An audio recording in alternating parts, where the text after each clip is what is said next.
سب سے پہلے میت کی تجہیز و تکفین اور اس کے بعد اس کا قرضہ کہ اس نے قرضہ کتنا دینا ہے, اور سارا پیسہ فرض کیجئے پٹ گیا قرضے کی ادائیگی میں, تو قرضے کی ادائیگی پہلے کی جائے گی, اور وصیت اس نے کی ہے توبی نہیں کی توبی, دونوں صورتوں میں قرضہ اس کا ادا کیا جائے گا. فرض کر لیجئے کہ اس نے 3,000 کی رقم چھوڑی ہے, کفن دفن میں 1,500 لگ گیا, 500 قرضے میں چلے گئے. اب وصیتیں پوری ہو گئی اس کی دونوں, کفن دفن بھی ہو گیا, وصیت میں فرض کیجئے اس نے جو کچھ کہا تھا وہ بھی پورا ہو گیا. تو اب جو 1/3 مال اس کا بچ گیا ہے نا, یہ اگر کوئی اس کی اور وصیت ہے تو اس کو پورا کرنا واجب نہیں. کفن دفن اور قرضے میں لگا کر ساری چیزیں پوری ہو گئیں, اور پھر اس کے بعد مال کو دیکھیں گے کہ کتنا بچ گیا ہے. اگر وہ 1/3 کے اندر اندر آتا ہے تو ٹھیک ہے, ورنہ اس کی وصیت کو پورا کرنا یہ ضروری نہیں جب تک کہ سب وارث کچھ نہ ہو. سارے ورثاء مل کے اپنا اپنا حصہ چھوڑ دیتے ہیں. فرض کیجئے اس نے کوئی اور وصیت کی ہوئی تھی کہ وارثوں کو اپنا پیسہ دینا پڑتا ہے, تو کہتے ہیں ٹھیک ہے ہماری طرف سے اجازت ہے, تو یہ ٹھیک ہے. اسی طرح جس شخص کو وراثت میں مال ملنے والا ہے, جیسے باپ ہے, ماں ہے, شوہر ہے, بیٹا ہے, پتہ ہے کہ وراثت کا مال میرے پاس آنا ہے, اب یہ وفات پانے والا مرنے والا وصیت کرے کہ میرے بیٹے کو پیسہ دینا, بیٹی کو, تو بھی وہ تو مل ہی جائے گا. اس وصیت کو کرنا درست ہی نہیں.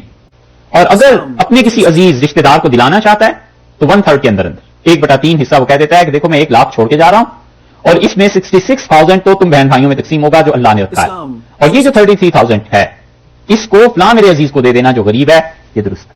لیکن یہ سارا پیسہ تقسیم ہوگا, اس کی وصیت نافذ ہوگی, سب سے پہلے اس کی تجہیز و تکفین ایک, اور اس کے بعد اس کی قرض کی ادائیگی, اور جو بچے نابالغ ہیں ان کا پیسہ سنبھال کے رکھا جائے گا. نابالغ بچوں کا کوئی اعتبار نہیں ہے, ان کے پیسے کو کوئی نہیں چھیڑ سکتا. مثلا اس کی وصیت نافذ کرنی تھی اور 4 ورثاء نے کہا کہ والد کی وصیت ہے اسے نافذ کرو, یہ لو ہمارا پیسہ. 3 بچے نابالغ ہیں, انہوں نے بھی کہا بھائی جان آپ جو مرضی کریں, تو بھائی صاحب کی کوئی مرضی نہیں چلے گی, وہ ان نابالغ بچوں کا پیسہ کوئی نہیں چھیڑ سکتا.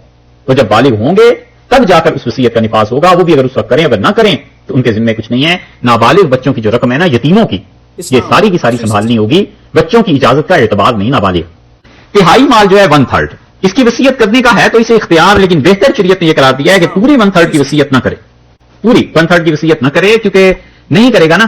فرض کیجئے 33,000 کی کر سکتا تھا اور اس نے 20,000 کی کر دی, تو 80,000 جو باقی بچے ہیں یہ وارثوں میں تقسیم ہو جائیں گے نا, تو اپنے ورثاء کو فائدہ پہنچانا یہ زیادہ اچھی بات, زیادہ اچھی بات کہ ورثاء کے پاس وہ حلال کا مال پہنچے گا. اور اگر آدمی بہت زیادہ مالداری نہیں, کل چھوڑی 20,000 فرض کر رہا ہے, تو پھر تو بالکل ہی نہ 1/3 کو چھیڑے, وہ کہے سارے مال کو تقسیم کر لینا, تاکہ ورثاء جو ہیں, بچے جو ہیں, اولاد جو ہے, فرض کر لو اولاد تک کی وراثت پہنچنی ہے, تو اولاد 1/3 کی بھی نہ رہے, بلکہ 1/3 کو بھی الگ نہ کرے, وہ آپس میں تقسیم کر لیں. مثلا ایک آدمی کا انتقال ہو رہا ہے اور اس نے کہا یہ 10,000 روپے مسجد میں دے دینا, اور بچے اس کے زیادہ مجبور ہے, تو نہ کرے ایسی وصیت. وہ اس پیسے کو اپنی اولاد کے لیے چھوڑ جائے تاکہ اولاد میں فقر و فاقہ نہ رہے, غربت نہ رہے, معاشی اعتبار سے اچھے. اور اگر ہے وصیت وہ جو پہلے بتائی تھی واجب, جیسے روزوں کا, نماز کا, حج کا, اس قسم کی چیزوں کا, اس کا کرنا ضروری ہے, اس کی وصیت ضرور کرے. اور 1/3 کے علاوہ ایک بات اور بھی ہے کہ کسی کا کوئی وارث نہ ہو. فرض کر لو کوئی آدمی ایسا ہے کہ وراثت میں اس کا کوئی ہے ہی نہیں, تو پورے مال کی وصیت کرنا بھی درست ہے. پورا مال اپنا, اس کی کوئی بھی وصیت کر دے درست ہے, اس لیے کہ وارث جو کوئی نہیں, تو کہتا ہے اس سارے مال کو مسجد میں دے دیا جائے, اس سارے مال کو فلاں پروجیکٹ میں دے دیا جائے, اس کے لیے ٹھیک ہے, وہ مختار ہے. اور اگر بیوی ہے تو بیوی کی موجودگی میں 3/4 3/4 ٹھیک ہے, اس کی وصیت جو ہے وہ درست ہے.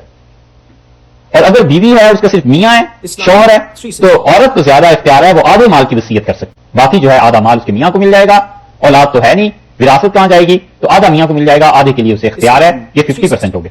اور نابالغ کو وصیت کا کوئی اعتبار نہیں. نابالغ بچہ ہے نا, اس نے فرض کر لو بیماری میں کہہ دیا کہ بھائی اتنے پیسے فلاں کو دے دیں, تو بچہ ہے اس کا اعتبار نہیں. اس لیے وصیت میں بعض چیزیں ایسی ہیں جن کا کرنا ہی گناہ ہے, نہ کرے. مثلا یہ کہنا کہ میری قبر پہ حافظ جی کو بٹھا دینا اور 2 مہینے قرآن پڑھتے رہیں, ذرا سکون رہے گا, اور اتنے پیسے بھی دے دینا, یہ وصیت کرنی ہی گناہ ہے. اس لیے کہ اجرت پہ قرآن پڑھنے کا کیا فائدہ ہے اور کون سا ثواب ملتا ہے, ان کو نہیں ملے گا, تو آگے تو پہنچے گا, سو پہنچے گا نا. اسی طرح وصیت کرنا کہ میری قبر پکی بنا دینا, یہ درست نہیں ہے.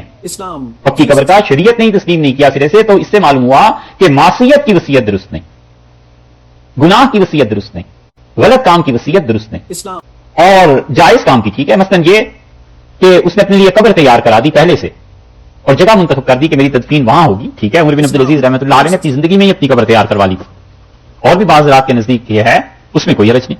اور وصیت کرنے کے بعد اپنی وصیت سے کوئی رجوع کر لے, بقائمی ہوش و حواس زندگی ہو اور مرض الموت نہ ہو, تو وہ رجوع اس کا قرار دیا جائے گا, ثابت مانا جائے گا, مرض الموت نہ ہو. اور دیکھو جب کوئی آدمی بیمار پڑ جائے اس مسئلے کو سنیے. اور اس بیماری میں بس یہ اندازہ ہے کہ وفات بھی ہو جائے گی, تو بیماری کی حالت میں اپنا جو اس کا مال ہے نا, بس وہ اپنی ضروری چیزوں پر خرچ کر سکتا ہے. کھانا پینا ہے, دوا ہے, ہسپتال کا خرچہ ہے, اس پہ وہ خرچ کر سکتا ہے. اور اپنے مال کو 1/3 سے زیادہ وہ بھی خرچ نہیں کر سکتا. اب موقع گزر گیا, 10 لاکھ کی پراپرٹی, 10 لاکھ کا مالک ہے, اور وہ کہتا ہے میں تو اب آج مرا کہ کل مرا, میری تو آخری دن ہے, میں اس میں سے 5 لاکھ فلاں کو دے دوں. نہیں دے سکتا, اس لیے کہ وہ آدھی جائیداد بن جاتی ہے. اور ورثاء کو یہ پتا چل جائے, یقین ہو جائے کہ یہ پیسے اس لیے خرچ کیے جا رہے ہیں کہ وارثوں کو محروم کریں, تو وہ اس کی وصیت کو کالعدم قرار دیں گے, 1/3 تک پورا کریں گے, باقی وہ آپس میں بانٹیں گے. سمجھے؟ اس لیے یہ جو کبھی کبھی ہوتا ہے نا کہ کسی کے انتقال کے وقت لوگ پہنچ جاتے ہیں, بہن بھائی, اس کے بیٹے بیٹیاں, اور گھر کے اخراجات اتنے ہو رہے ہیں کہ وہ باپ کے 1/3 سے زیادہ ہو رہے ہیں. بس کیجیے والد کے پاس 1 لاکھ ہے, اور بچے اور سب لوگ جو مل کے اس خاندان کے پہنچے ہیں تو 20 آدمی ہو گئے, اور وہاں روزانہ 5,000 کا 10,000 کا خرچہ پڑ رہا ہے. تو اس کے گھر میں ان سب کا رہنا جائز نہیں, شرعن جائز نہیں ہے, کیونکہ یہ جو پیسے اب اڑ رہے ہیں نا سارے, یہ اصل میں وارثوں کا مال اڑ رہا ہے. وہ بیچارہ تو چند دن میں انتقال کر جائے گا.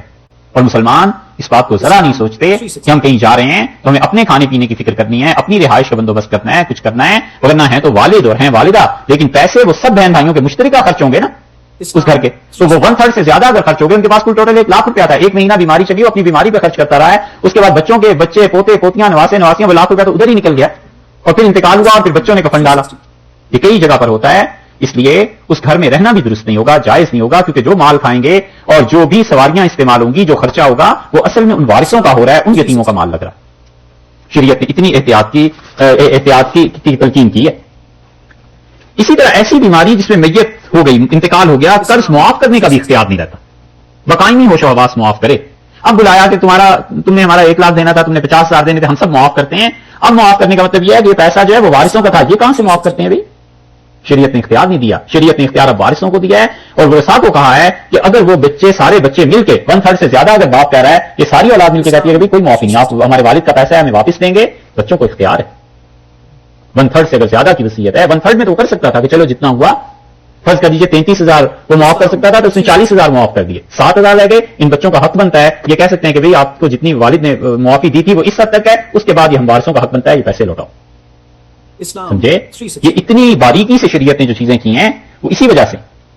اسی طرح جو قرض ادا کیا جائے گا, وصیت کی ہو یا نہ کی ہو, بیوی کا حق مہر قرضے میں داخل ہے, اور قرضے میں جب قرضے اتارے جائیں گے لوگوں کے تو حق مہر ادا کیا جائے گا. مثلاً 2 بیٹے ہیں, والد کا انتقال ہو گیا, اور انہیں پتا ہے کہ والدہ کا حق مہر ادا نہیں ہوا تھا, تو والدہ کا حق مہر ادا کریں گے. یہ تھوڑا ہی ہے کہ جنازہ اٹھایا اور آ کر دروازے کے سامنے روک دیا, مطلب یہ کہ اب جا رہا ہے ذرا معافی ہو جائے, تو اندر سے آواز آئی کہ اچھا حق مہر معاف کیا. یہ ہوتا ہے نا, جنازہ اسی طرح روک لیتے ہیں کہ مطلب اب تو آخری وقت آ گیا, معاف کر دیجئے. یہ چیزیں درست نہیں. چاہے جتنے بھی جذبات کسی کے مجروح ہوتے ہوں, شریعت کا مسئلہ یہ ہے کہ پیسے ادا کرو بھائی, وہ قرض ہے ان کا, وہ حق مہر. ہمارے یہاں جو حق مہر کے معاملے میں لوگ غفلت برتتے ہیں اور اتنے بڑے بڑے حق مہر باندھ لیتے ہیں, انہیں سوچنا چاہیے کہ آخر بنے گا کیا. اس لیے یہ عورت کا حق مہر مقدم ہے اس پر, اور جس کا حصہ ہے اس کو دیا جائے گا. اور ایسے نہیں ہے کہ جس کے ہاتھ میں جو لگا اٹھا کر لے گیا, چیز جمع کی جائیں گی, ان کی قیمت لگے گی, قیمت لگنے کے بعد وراثت تقسیم ہوگی, پھر جو جس کے حصے میں آتا ہے وہ لے.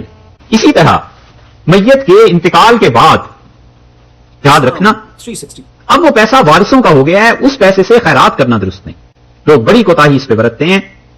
5 بہن بھائی ہیں, والد کا انتقال ہو گیا, جن کے گھر میں وہ رہتے تھے اس بھائی نے والد کی وفات کے ساتھ ہی کہا دے گئے چڑھا دو, دوست آ رہے ہیں, عزیز آئیں گے یہ, اور باقی 4 کو خبر نہیں ہے.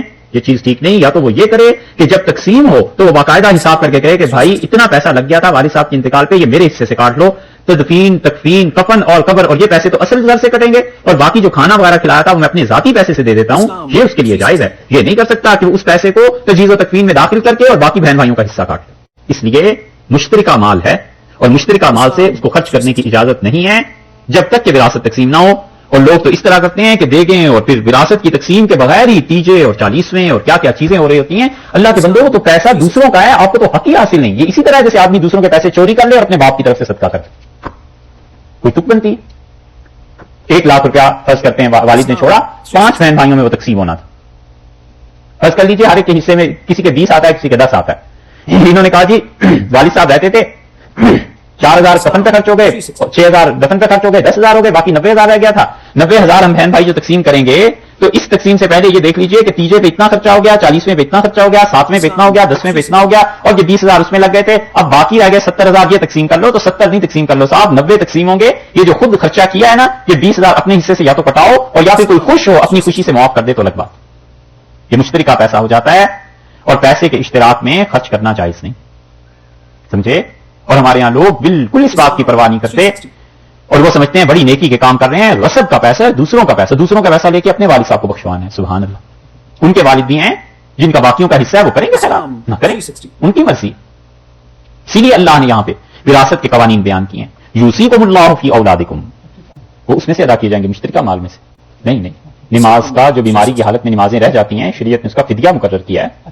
جی، ہر نماز کا فدیہ ایک روزے کے فدیے کے برابر ہے، تو وہ ادا کی جائے. یوصیکم اللہ فی اولادکم. اب دیکھیے شاید مسائل کچھ آسان ہو جائیں گے.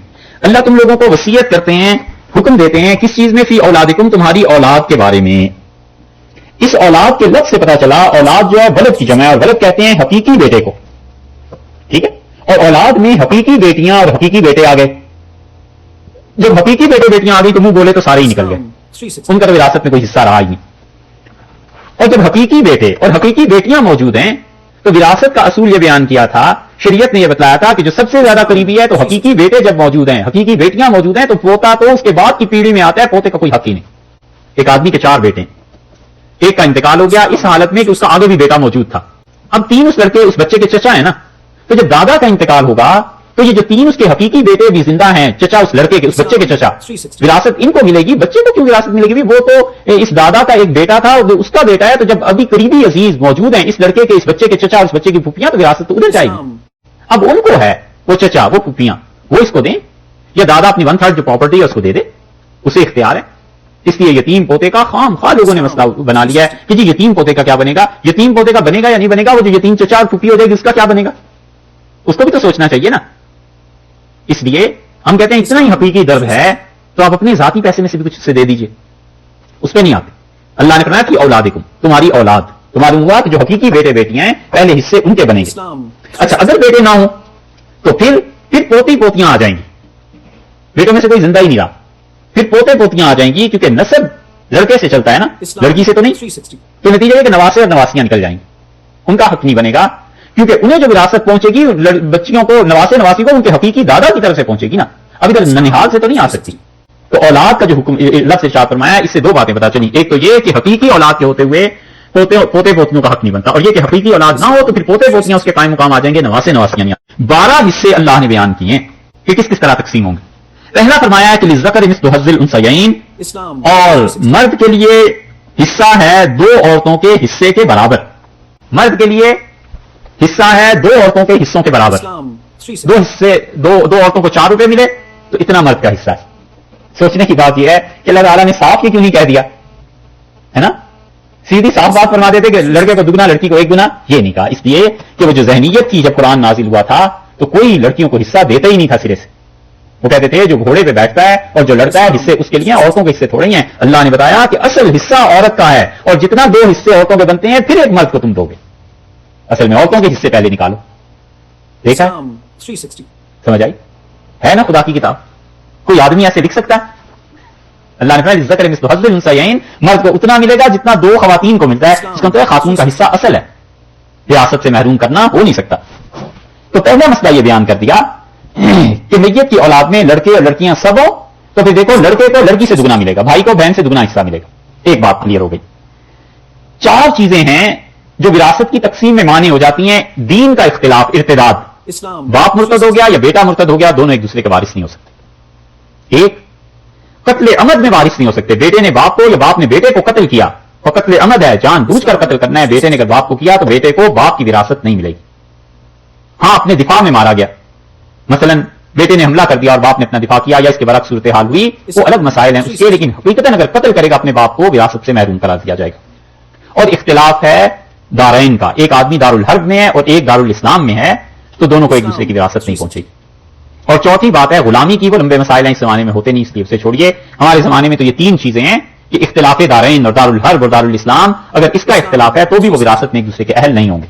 فإن كن نساء، دوسری صورت بیان کی ہے کہ لڑکا کوئی نہ ہو اور لڑکیاں ہیں، بچیاں ہیں کسی آدمی کی 2 یا 2 سے زیادہ، تو فإن كن نساء اور اگر بیٹیاں ہوں لڑکیاں ہوں فوق اثنتین دو سے زیادہ فوق اثنتین دو سے زیادہ یعنی دو بھی اس میں شامل ہے دو یا دو سے زیادہ ہوں فلہن تو ان کے لیے ثلثا ما ترک جو کچھ چھوڑ کے وہ گیا ہے دنیا میں اس کا کل اس کا ثلثا اس کا 2/3 ہر بچی کو 1/3 حصہ ملے گا 1/3 ایک کو مل جائے گا اور 1/3 دوسری بچی کو مل جائے گا اگر وہ دو لڑکیاں یا دو سے زیادہ ہوں گی تو پھر کل مال کیا ہوگا اگر وہ دو سے زیادہ ہوں تو 2/3 حصہ الگ کر لیں گے اور اس میں بچیوں پہ تقسیم ہو جائے گا اور باقی جو اس کا 1/3 حصہ بچے گا نا وہ حصہ والدین شوہر بیوی باقی حصوں میں استعمال ہو جائے گا ایک آدمی کا انتقال ہوا 2 بیٹیاں تھیں 3 تھیں 4 تھیں لیکن بہرحال ایک سے زیادہ تھی 2 یا 3 یا 4 ان کے لیے 2/3 جو ہے وہ تقسیم کیا جائے گا ان کا حصہ اور 2/3 میں جتنی بھی بچیاں ان کے حصے آ جائیں گے اور باقی جو مال ہے وہ پھر والدین شوہر بیوی جو بھی اس کا زندہ ہے ماں کا انتقال ہو گیا ہے 2 بچی ہیں تو ان میں پیسہ چلا گیا 2/3 اور باقی جو ہے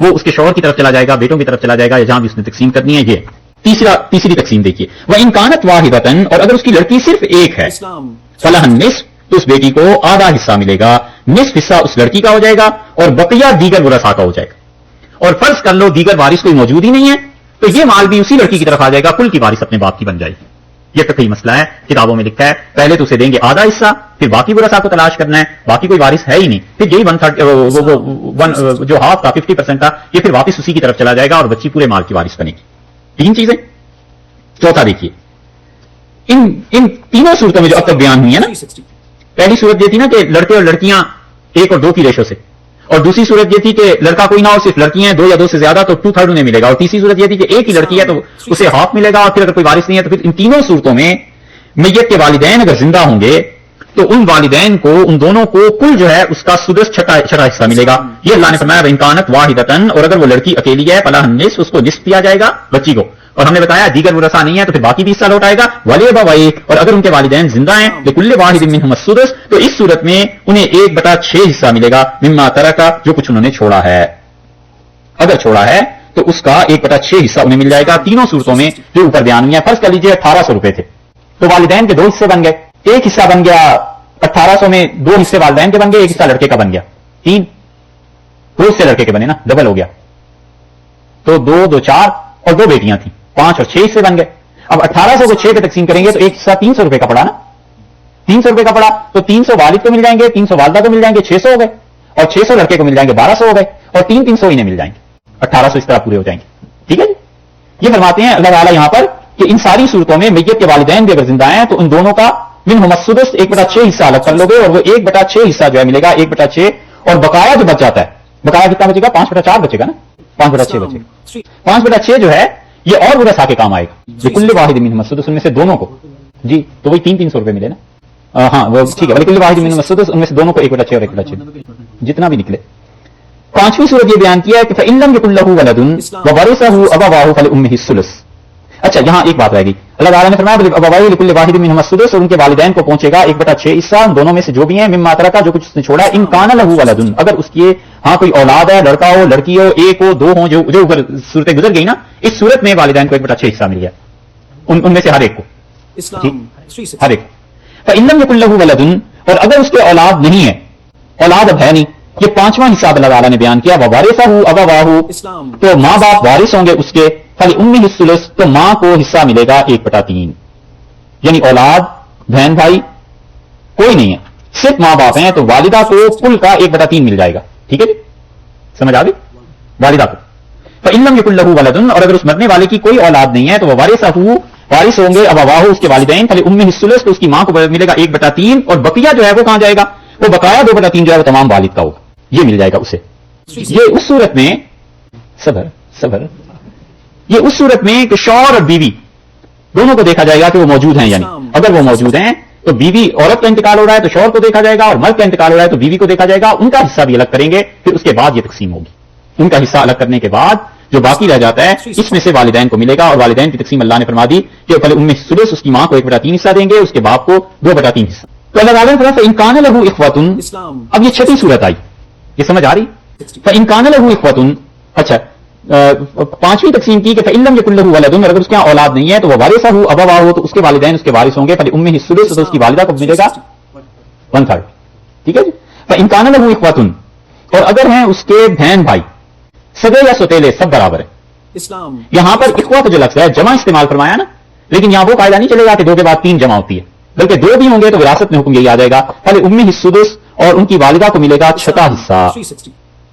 یہ چھٹا حکم اللہ تعالیٰ نے دیا ہے کہ اولاد نہ ہو اور بہن بھائی ہیں 2 یا 2 سے زیادہ ہوں تو والدہ کو چھٹا حصہ مل جائے گا، اور بقیہ جو ہے 5/6 5/6 حصہ وہ سارا والد کو مل جائے گا اور بہن بھائی محروم رہیں گے. اس محرومی کو فقہا نے حجب لکھا ہے کہ یہ بہن بھائیوں کے ہونے کی وجہ سے نقصان پہنچا ماں کو. وہ کہتے ہیں اولاد کی وجہ سے ماں کو نقصان پہنچا ہے، لیکن اس میں عقل کا دخل نہیں ہے، اللہ نے ایسے ہی تقسیم کیا. اللہ تعالیٰ نے فرمایا ہے کہ فل امہ السدس، والدہ کو ملے گا حصہ، من بعد وصیت، اور دیکھو اس وصیت کے بعد یوسی بہا، جو مرنے والے نے کی تھی اسے نافذ کرنا، او دین، یا قرض دینا ہو تو قرض دینا. اللہ تعالیٰ نے یہاں پر پہلے حکم ذکر کر دیا ہے وصیت کے نفاذ کا، اور یہاں پر کر دیا ہے دین کا، قرض کا بعد میں ذکر کیا نا، ٹھیک ہے. اور ہم لوگ قرض پر زیادہ زور دیتے ہیں بنسبت اس کی وصیت کے نفاذ سے، امپلیمنٹیشن اس کی، اس سے زیادہ زور اس پہ دیتے ہیں کہ پہلے قرض ادا کیا جائے.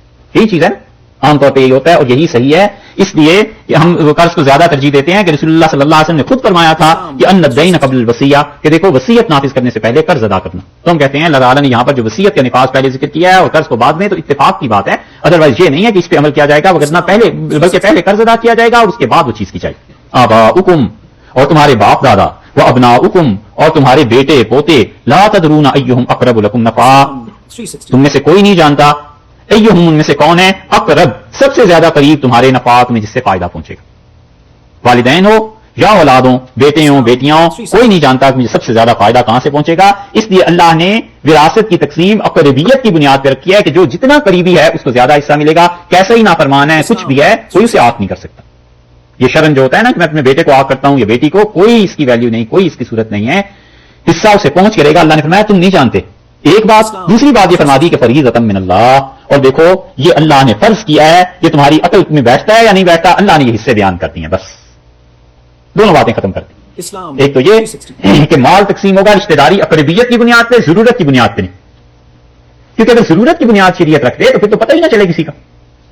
ایک آدمی کہتا ہے صاحب میری تو ضرورت ہے لیپ ٹاپ، اور دوسرا کہتا ہے کہ میری تو ضرورت ہے 5 دن آج شیرٹن میں رہنا، تیسرا کہتا ہے میری کوئی اور ضرورت ہے، کوئی کچھ کہتا ہے، کوئی کچھ کہتا ہے، کس کس کی ضرورتیں پوری کریں گے. اقربیت بنیاد اس لیے اللہ نے رکھ دی ہے کہ جو سب سے زیادہ قریبی ہے اسے سب سے زیادہ حصہ ملے. ایک، اور دوسرے یہ بتا دیا کہ فریضۃ من اللہ، تمہاری سمجھ میں آئے یا نہ آئے اللہ نے اس تقسیم کو کر دیا ہے، حصے مقرر کر دیے ہیں، کچھ نہیں ہو سکتا. ان اللہ کان علیما حکیما، اور دیکھو اللہ کیا ہے، علم والا ہے اور حکمت والا ہے، اور علم اور حکمت اس کی مسلسل جاری ہے. یہ کانا جو ہے نا ماضی استمراری کے معنی میں ہے. یہاں استمرار کا مطلب کنٹینیوسلی، اللہ کا علم کنٹینیو ہے، ہمیشہ چلتا رہتا ہے. یہ نہیں ہے کہ پہلے تھا اور آج نہیں ہے. اور اتنا زیادہ یہ چیز ہے کہ پہلے آیت کی شروع میں لگتے ہیں یوسی کو اللہ، اللہ تمہیں حکم دیتا ہے کہ ایسے ایسے ایسے ایسے تقسیم کرنا، آخر پہ پھر کہا ہے کہ فریضۃ من اللہ، اللہ نے یہ ضروری قرار دیا ہے کہ ایسے تقسیم کرو.